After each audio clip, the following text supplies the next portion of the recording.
Assalamualaikum warahmatullahi wabarakatuh. Perkenalkan, nama saya Muhammad Aldino Wahyu Saputra dengan NPM 201200000062.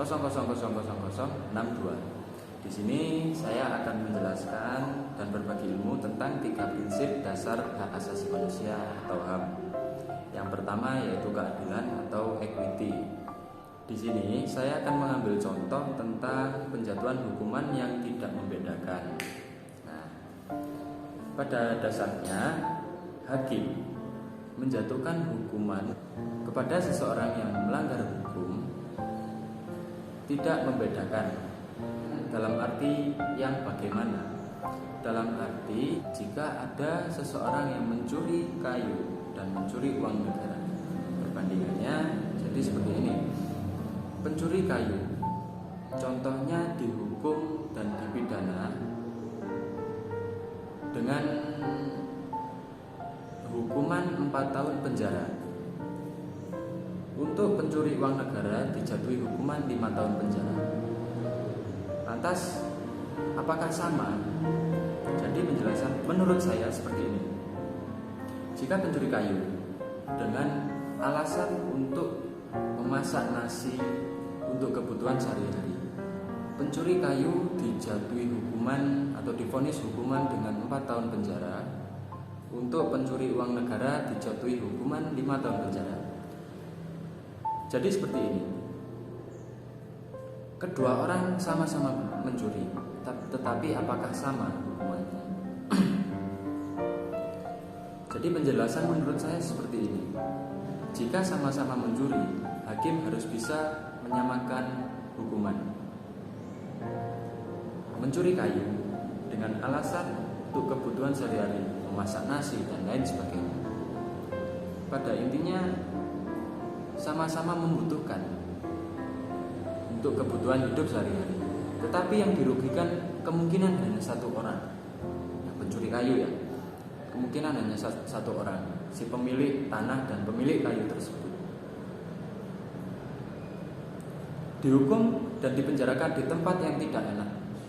Mungkin rekan-rekan juga tahu penjara itu seperti apa.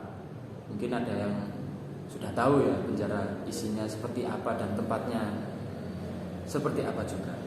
Kemudian untuk pencuri uang negara, mungkin sama-sama dihukum, mungkin lebih berat 1 tahun gitu ya. Tetapi penjaranya sangat enak.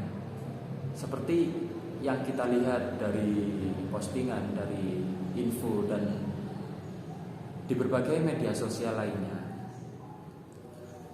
Koruptor dihukum di hotel dengan AC, dengan televisi dan lain sebagainya, fasilitas yang ada.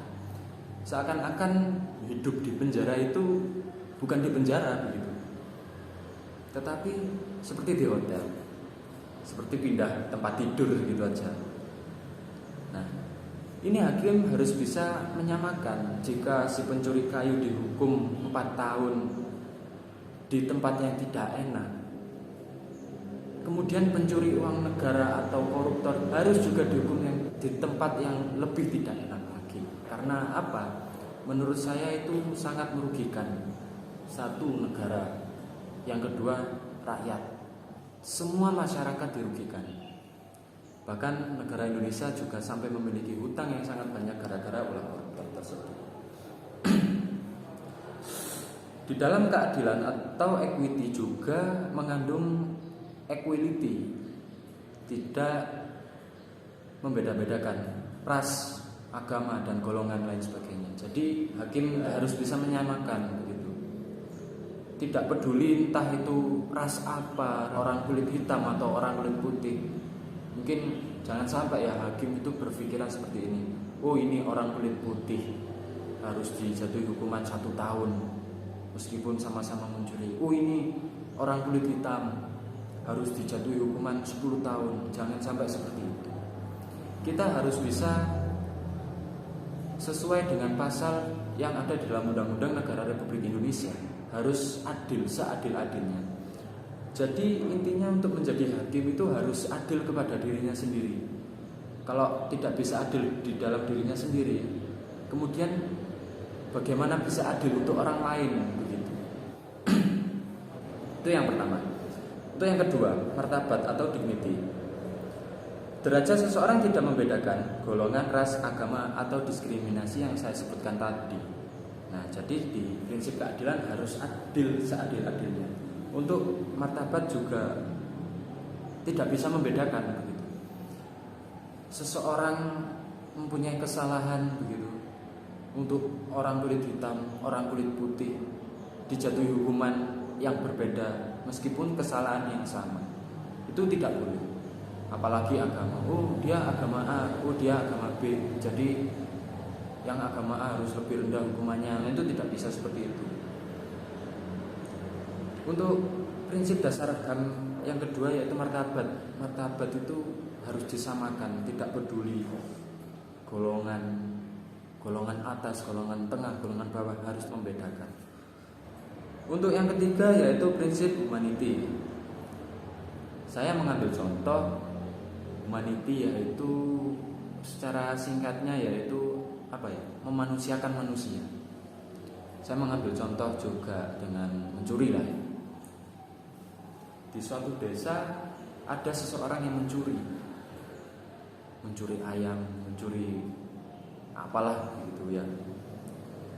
Kemudian orang itu kita temui, ada seorang pencuri, langsung dihajar. Jangan sampai seperti itu. Itu merupakan pelanggaran HAM. Kalau bisa kita tangkap, kita serahkan kepada pihak yang berwajib. Orang itu mencuri, tetapi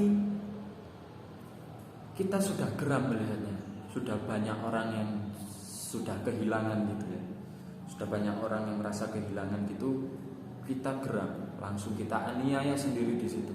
Bersama-sama orang kampung kita gebukin, kita apalagi itu merupakan pelanggaran HAM. Jadi kalau bisa kita harus menyerahkan, kita tangkap, kita serahkan kepada pihak yang berwajib, dan kita tuntut untuk dijatuhi hukuman yang setara dengan apa yang dia curi begitu. Pada dasarnya tuh hukuman itu kan harus bisa membuat efek jera kepada orang yang melanggar. Jadi jangan sampai hakim itu memberikan hukuman yang tidak bisa memberikan efek jera. Seperti halnya koruptor. Koruptor mencuri uang negara yang sifatnya merugikan negara, masyarakat, dan rakyat semua yang ada di seluruh Indonesia. Itu sudah jelas merugikan, tetapi ya kurang respect begitu. Untuk koruptor dipenjara di hotel, ber-AC, berfasilitas, bahkan tidur di kasur yang empuk. Tidak sama dengan orang-orang yang ibaratnya mencuri hal yang sepele begitu. Bahkan itu dengan dalih, dengan intinya itu kebutuhan yang sangat mepet gitu. Seperti halnya tidak ada uang, tidak ada bahan baku untuk memasak, dan dia terpaksa mencuri untuk menghidupi keluarganya, yaitu untuk memasak nasi. Kita yang mencuri singkong itu untuk menyambung hidup lah. Tetapi dijatuhi hukuman yang sangat berat bagi mereka dengan dalih kebutuhan. Tetapi untuk koruptor, dia sudah digaji yang menurut rakyat kecil itu sudah melimpah, tetapi kenapa masih korupsi? Jadi untuk penjelasan saya kali ini 3 prinsip dasar hak asasi manusia, sementara ada 3 dulu. Kurang lebihnya saya mohon maaf. Jika ada kesalahan mohon maklum. Jika ada kurangnya bisa ditambahkan di kolom komentar. Kurang lebihnya saya mohon maaf. Wabillahi taufik wal hidayah. Wassalamualaikum warahmatullahi wabarakatuh.